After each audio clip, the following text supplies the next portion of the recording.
Hello everyone students, आज की class में हम पढ़ेंगे कि why arithmetic mean is ideal measure of central tendency. ठीक है, पहली क्लास जब सेंट्रल टेंडेंसी की हमने ली थी तो वहाँ हमने कुछ कैरेक्टर उसके डिस्कस किए थे कि सेंट्रल टेंडेंसी की जो मेज़र है उसमें क्या क्या कैरेक्टर्स होने चाहिए, है ना। मैंने आपको एग्जांपल से समझाया था कि अगर कोई एक पिता है, उसके 5 बेटे हैं, तो पिता चाहेगा कि मेरे बेटों के अंदर ये क्वालिटी मतलब ये गुण होने चाहिए। तो वैसे भी सेंट्रल टेंडेंसी की क्या थी, 5 मेजर थी, mean, median, mod, geometric mean और हार्मोनिक मीन। तो यहाँ पे अब हम पहला चेक करेंगे अर्थमेटिक मीन को ही आइडियल मेजर क्यों बोला जाता है। ये क्वेश्चन एग्जाम में सीधे सीधे पूछ लिया जाता है कि why arithmetic mean is ideal measure. Questions को पूछने का एक और तरीका है, या तो ऐसा पूछ लेंगे why arithmetic mean is ideal measure, या फिर क्वेश्चन आ सकता है एडवांटेजेस ऑफ अर्थमेटिक मीन, या फिर आ जाएगा कैरेक्टरिस्टिक्स ऑफ अर्थमेटिक मीन। तीनों का आंसर सेम है ना, कि एडवांटेज पूछे, मेरिट्स पूछे तो क्या होंगे, कैरेक्टरिस्टिक्स ऑफ अर्थमेटिक, उसकी विशेषताएं क्या है, जैसे सेंट्रल टेंडेंसी की थी वैसे इसकी भी होगी। सेंट्रल टेंडेंसी ने बोला कि हमारे जो मेजर है उसके अंदर ये गुण हो, ये विशेषता होनी चाहिए। तो अर्थमेटिक मीन की जब हम विशेषता पढ़ेंगे तो यहाँ पे देखेंगे कि कितनी विशेषता है जो सेंट्रल टेंडेंसी की विशेषता से मिलती है। अगर ज़्यादा विशेषता है, पूरी विशेषता या ज़्यादा से ज़्यादा इसके गुण सेंट्रल टेंडेंसी ने जो कैरेक्टर बोले हैं उससे मिलेंगे, इसलिए उसको आइडियल मेजर बोला जाता है। ठीक है, और किसी मेजर को आइडियल मेजर नहीं बोला जाएगा। क्यों? क्योंकि जो सेंट्रल टेंडेंसी के कैरेक्टर है हमारे, वो ज़्यादा से ज़्यादा कौन फॉलो करती है, अर्थमेटिक मीन फॉलो करती है। देखेंगे, अभी हमने न्यूमेरिकल भी किए थे पिछले लेक्चर्स में, वीडियोज़ में, तो वहाँ पे भी हमने जो सारे कैरेक्टर अभी हम लिखेंगे वो सारे आपको समझ में आएंगे कि कैसे कैसे ये होता है। हमें इसको रटना नहीं है।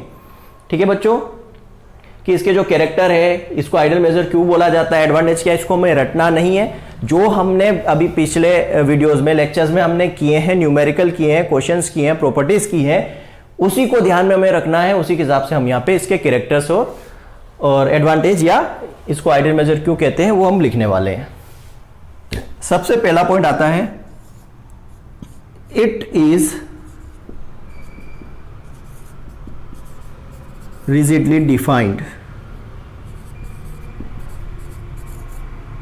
ठीक है, सबसे पहला पॉइंट है बच्चों, इट इज रिजिडली डिफाइंड। इसको हम आसानी से डिफाइन करते हैं। वहां क्या बोला था सेंट्रल टेंडेंसी में, it should be rigidly defined, कि मेरी जो मापे हैं, सेंट्रल टेंडेंसी की जो मापे वो आसानी से परिभाषित होना चाहिए। और यहां अर्थमेटिक मीन क्या बोल रहा है कि मैं आसानी से परिभाषित होती हूं। अर्थमेटिक मीन जो है आसानी से परिभाषित होती है। क्या करना है, is their sum divided by total number of observation. जो सेट ऑफ ऑब्जर्वेशन क्या किया था हमने, अगर हमें 1 2 3 दिया है तो हम क्या करना है, इन तीनों को जोड़ना है और 3 से डिवाइड देना। ये हमारी क्या थी, परिभाषा। तो इसको हम आसानी से परिभाषित कर सकते हैं। दूसरा, it is easy to understand and easy to calculate. इसको हम आसानी से समझ सकते हैं। क्या किया हमने, 1 2 और 3, इन तीनों को जोड़ा और 3 से भाग दिया तो अर्थमेटिक मीन आ गया। तो ई से ये आसानी से समझ में आती है और इसकी गणना करना आसान है। ठीक है, जो हिंदी मीडियम वाले बच्चे हैं वो भी लिख सकते हैं जैसा मैं बोल रहा हूं। पहला क्या हो गया, ये आसानी से परिभाषित होती है। दूसरा, अर्थमेटिक मीन जो है आसानी से समझ में आती है और उसकी गणना करना आसान है। ठीक है, ये दूसरा कैरेक्टर हो गया। अभी तो ये दोनों कैरेक्टर जो सेंट्रल टेंडेंसी के हैं, दोनों के दोनों ये फॉलो कर रही है। थर्ड कैरेक्टर पे आते हैं, it is based on all the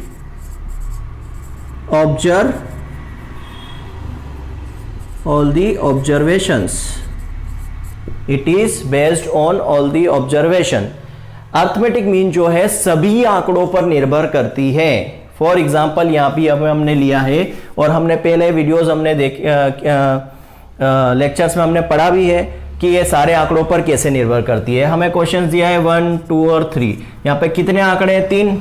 अगर हमें अर्थमेटिक मीन निकालना है तो हम क्या करेंगे, 2 + 3 1 + 2 + 3 divided by 3। Set of observation is their sum divided by total observation. तो यहां पे हमने क्या किया, तीनों आंकड़ों का यूज किया, मतलब अर्थमेटिक मीन जो है सभी आंकड़ों पर निर्भर करती है ना। हमें अलग से रटने की जरूरत नहीं है बच्चों, जो हमने किया है वही हम यहां लिखते जा रहे हैं। आसानी से परिभाषित हो गई, आसानी से समझ में आती है, सारे आंकड़ों पर निर्भर होती है। हमने क्वेश्चंस भी किए हैं, सारे हमने आंकड़ों का यूज किया है। फिर फोर्थ वन आ जाएगा, it is capable for further mathematical manipulation. It is capable for further mathematical manipulation. ये भी सेंट्रल टेंडेंसी का कैरेक्टर है जो अर्थमेटिक मीन फॉलो कर रही है। कैसे फॉलो कर रही है बच्चों, कल हम इसके पहले लेक्चर में हमने क्या पढ़ा था, प्रॉपर्टीज। उस प्रॉपर्टीज में हमने पढ़ा था x bar equal to n1 x1 bar plus n2 x2 bar upon में n1 प्लस n2। ये वाली प्रॉपर्टीज पढ़ी थी। ये वाली प्रॉपर्टीज क्या है भाई, यहां हमारा जो है x बार एक आंसर आ गया, क्लियर है। यहां पे हमारा जो है क्वेश्चन ओवर हो गया, लेकिन इसने क्या बोला कि क्या आगे और फर्दर कैलकुलेशन कर सकते हैं, तो भाई अर्थमेटिक मीन में कर सकते हैं। ये हमारा एक क्वेश्चन आया, इसका आंसर फॉर एग्जांपल यहां पे हमारा आया 2, एक और सीरीज थी उसका आंसर आया हमारा 4। तो इन दोनों को हम आगे और जोड़ के नया मीन निकाल सकते हैं। तो वही हो गया ना कि फर्दर मैथमेटिकल मैनिपुलेशन हम किस में, अर्थमेटिक मीन में कर सकते हैं इस प्रॉपर्टीज के थ्रू। क्लियर है, कोई हमें अलग से रटने की जरूरत नहीं है। हमने क्या किया था, एक सीरीज का मीन दिया था, दूसरी सीरीज का मीन दिया था, उन दोनों सीरीज को हमने कंबाइन किया था। क्या निकाला था हमने, कंबाइन मीन, ग्रुप्ड मीन या कंपोजिट मीन निकाला था। तो ये क्या है, ये क्या है, एक फर्दर आगे और हमने कैलकुलेशन किया, तो अर्थमेटिक मीन कैपेबल है इस फर्दर कैलकुलेशन के लिए। क्लियर है। नेक्स्ट कैरेक्टर की बात करें, इट इज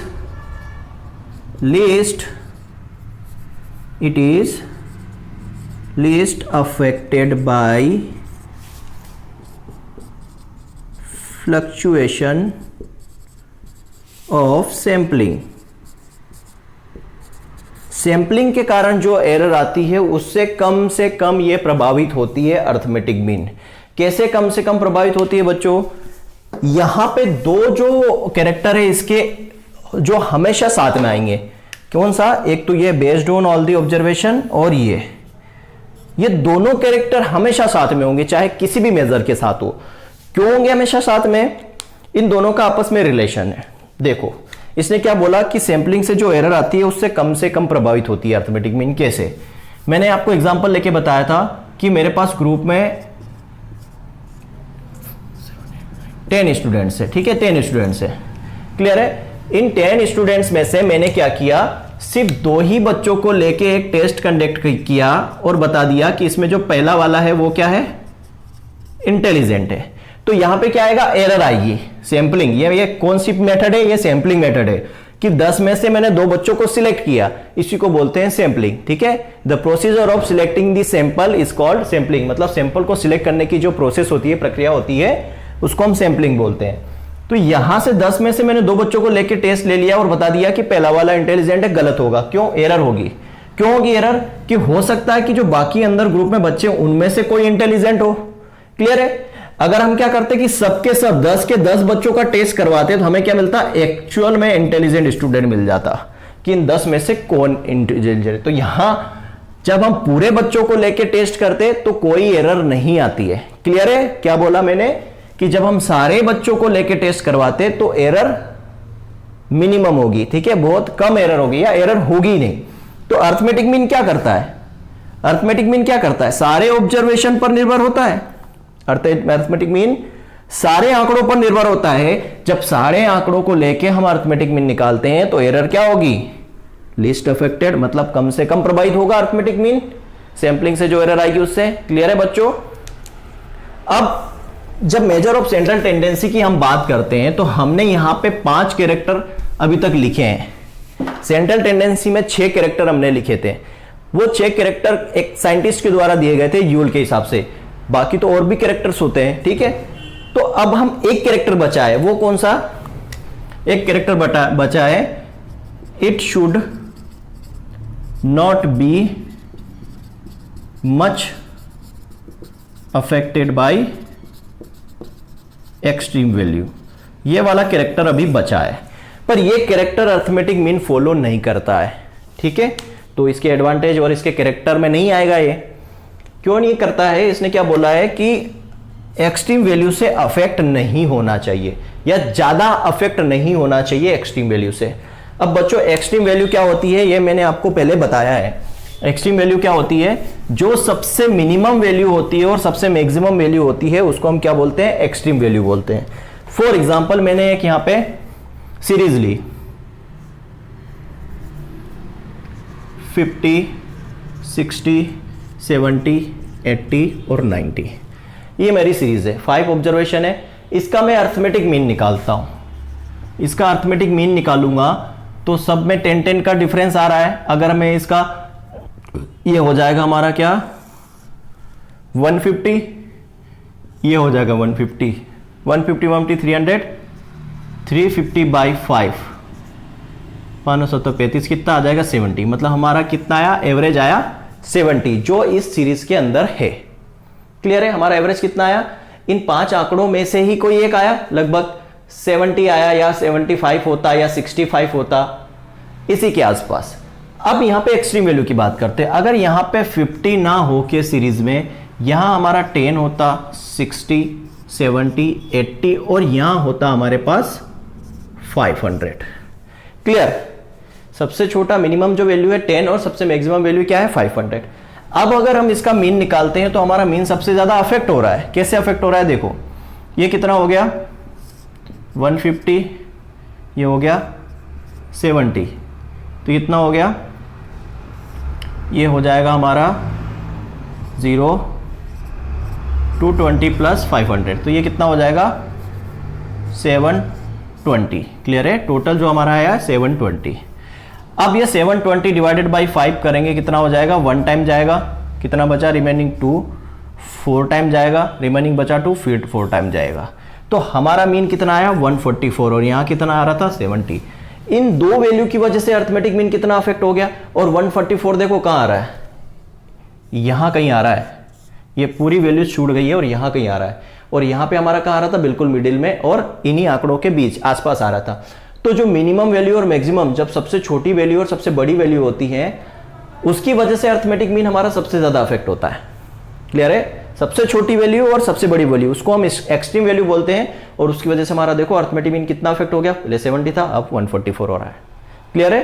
तो ये जो है यहाँ पे ये कैरेक्टर फॉलो नहीं करता। मतलब मेजर ऑफ सेंट्रल टेंडेंसी के जो 6 कैरेक्टर थे उसमें से अर्थमेटिक मीन 5 कैरेक्टर को फॉलो करता है, इसीलिए इसको आइडियल मेजर बोला जाता है। अगर आपसे क्वेश्चन आता है कि अर्थमेटिक मीन आइडियल मेजर क्यों है, तो ये सेंट्रल टेंडेंसी के मैक्सिमम कैरेक्टर को फॉलो करती है। मैक्सिमम कैरेक्टर कौन से? इजीली हमको आसानी से डिफाइन कर सकते हैं, इजीली समझ में आती है, कैलकुलेशन करना आसान है, सारे आंकड़ों पर निर्भर होती है, आगे और इसका हम कैलकुलेशन कर सकते हैं, और सैंपलिंग से जो एरर आती है उससे कम से कम प्रभावित होती है। इसी के कारण इसको हम क्या बोलते हैं? आइडियल मेजर बोलते हैं। इसके अलावा बाकी जो मेजर है, मॉड है, मीडियन है, ज्योमेट्रिक मीन, हार्मोनिक मीन, वो सारे कैरेक्टर को फॉलो नहीं करती। इन 6 कैरेक्टर जो है सेंट्रल टेंडेंसी, उनमें से 2 या 3 कैरेक्टर को ही फॉलो करती है। अर्थमेटिक मीन मैक्सिमम कैरेक्टर को फॉलो करती है, इसलिए इसको आइडियल मेजर बोला जाता है। ठीक है? ये क्वेश्चन आपका ऑब्जेक्टिव में आता है कि ideal measure of central tendency is, option में आपको दिया रहेगा मीन, मीडियन एंड मॉड, तो क्या होगा? मीन होगी। तो बच्चों अब ये तो हमने क्या पढ़ लिया कि आइडियल मेजर क्यों बोला जाता है। यही इसके क्या हो गए? एडवांटेज भी हो गए, मेरिट भी हो गए, और क्या हो गए? कैरेक्टर भी हो गए। अब इसके बात करते हैं डीमेरिट्स की, है ना, कि इसके डीमेरिट्स, और इसमें हम कैरेक्टर ऐड कर सकते हैं। ठीक है? और क्या कैरेक्टर ऐड कर सकते हैं हम इसमें? It is deals with quantitative data, ये क्वांटिटेटिव डाटा के साथ डील करता है। ठीक है? It deals with quantitative data, जैसे average production, average export, average import, इस टाइप के जो डाटा है उसको ये डील करता है। तो ये भी हम और कैरेक्टर इसमें ऐड कर सकते हैं अगर पर्टिकुलरली कैरेक्टर पूछे जाते हैं अरिथमेटिक मीन के। ठीक है? नाउ अब हम डिस्कस करते हैं इसके डीमेरिट्स या डिसएडवांटेज क्या होंगे, है ना। कभी कभी एग्जाम में आपको थ्योरी एग्जाम में क्वेश्चन पूछा जाता है कि what are the merits and demerits of arithmetic mean. तो मेरिट्स हमने डिस्कस कर लिए, अब डिसएडवांटेज की बात करते हैं। डिसएडवांटेजेस ऑफ अरिथमेटिक मीन या डीमेरिट्स ऑफ अर्थमेटिक मीन क्या होंगे, है ना।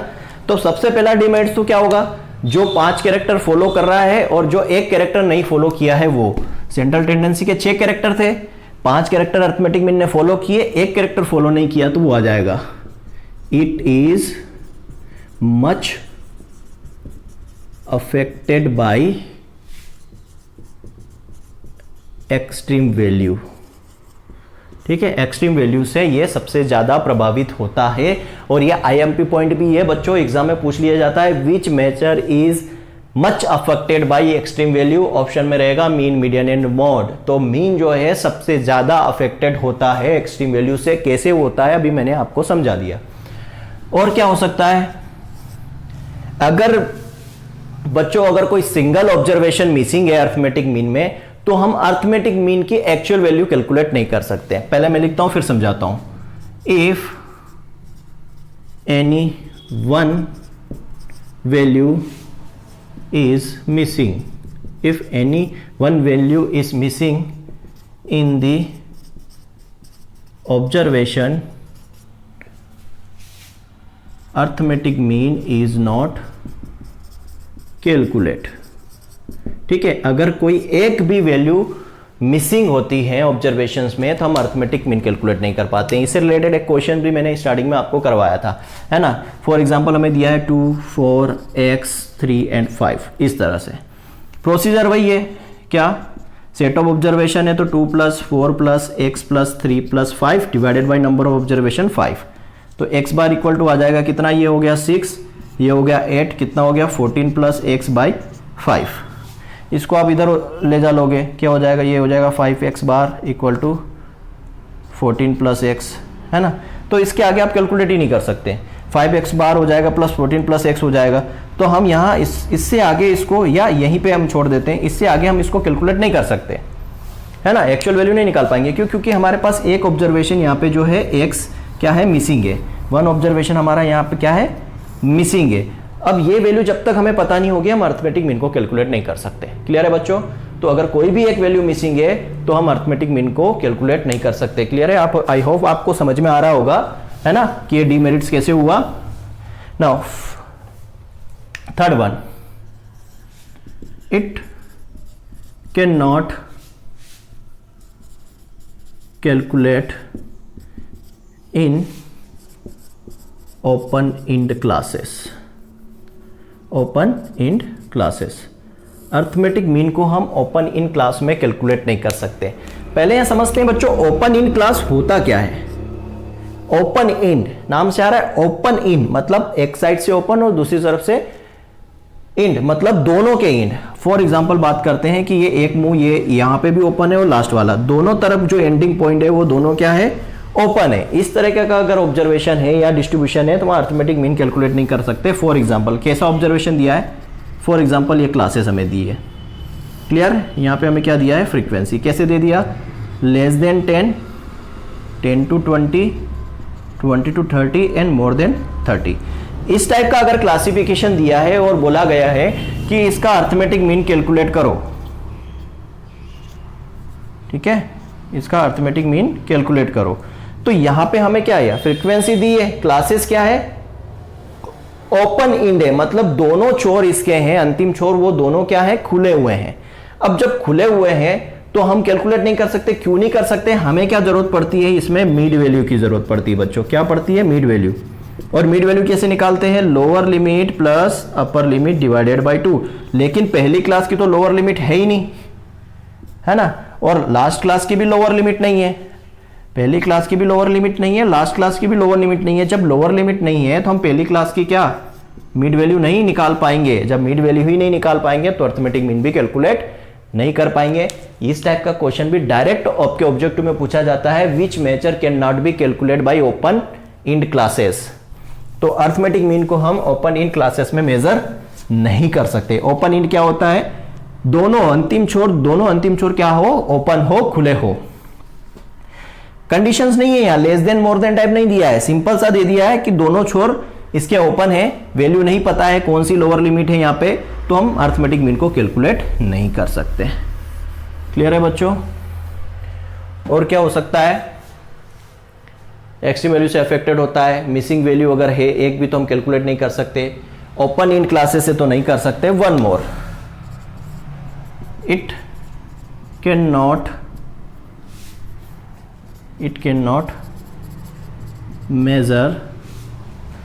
Not measure by graphically. बच्चों इसको हम ग्राफ से भी मेजर नहीं कर सकते, या it can not B represent by graphically, इसको हम ग्राफिकली रिप्रेजेंट नहीं कर सकते, या can not be calculate by the graphically. Graph के थ्रू हम इसको नहीं निकाल सकते, जैसे हम हिस्टोग्राम के थ्रू मोड को निकालते हैं, क्युमुलेटिव फ्रीक्वेंसी कर्व के थ्रू मीडियन को निकालते हैं, पर अर्थमेटिक मीन को किसी ग्राफ में हम दर्शा नहीं सकते या ग्राफ के थ्रू नहीं निकाल सकते, तो ये भी इसका एक डिसएडवांटेज है। बच्चों और भी हो सकता है, ये क्वालिटेटिव डाटा को डील्स नहीं करता, it can not B deals with qualitative data, ये लिख सकते हो आप यहाँ पे। जो कैलकुलेशन में आपको समझ में आता है कि ये चीज़ अर्थमेटिक मीन नहीं कर पा रहा है तो वो सारा डीमेरिट्स में आ जाएगा। क्लियर है? ये हमने कोई अपने मन से या बुक से रट के नहीं लिखना है, हमको समझना है। एक्सट्रीम वैल्यू को नहीं फॉलो कर रहा है, मैंने एग्जाम्पल बता दिया। एक भी वैल्यू मिसिंग है, अर्थमेटिक मीन कैलकुलेट नहीं कर सकते, वो भी मैंने आपको एग्जाम्पल बता दिया। ओपन इन क्लास में मेजर नहीं कर सकते, उसका भी एग्जाम्पल बता दिया। और ग्राफिकली ऐसा कोई मेथड ही नहीं है ना, ऐसी कोई मेथड नहीं है जिससे हम क्या करें, ग्राफ के थ्रू अर्थमेटिक मीन निकाल सकें। क्लियर है? तो these are the disadvantage of arithmetic mean. I hope clearly आपको समझ में आया होगा। तो आज के लिए बस इतना ही बच्चों, थैंक यू वेरी मच।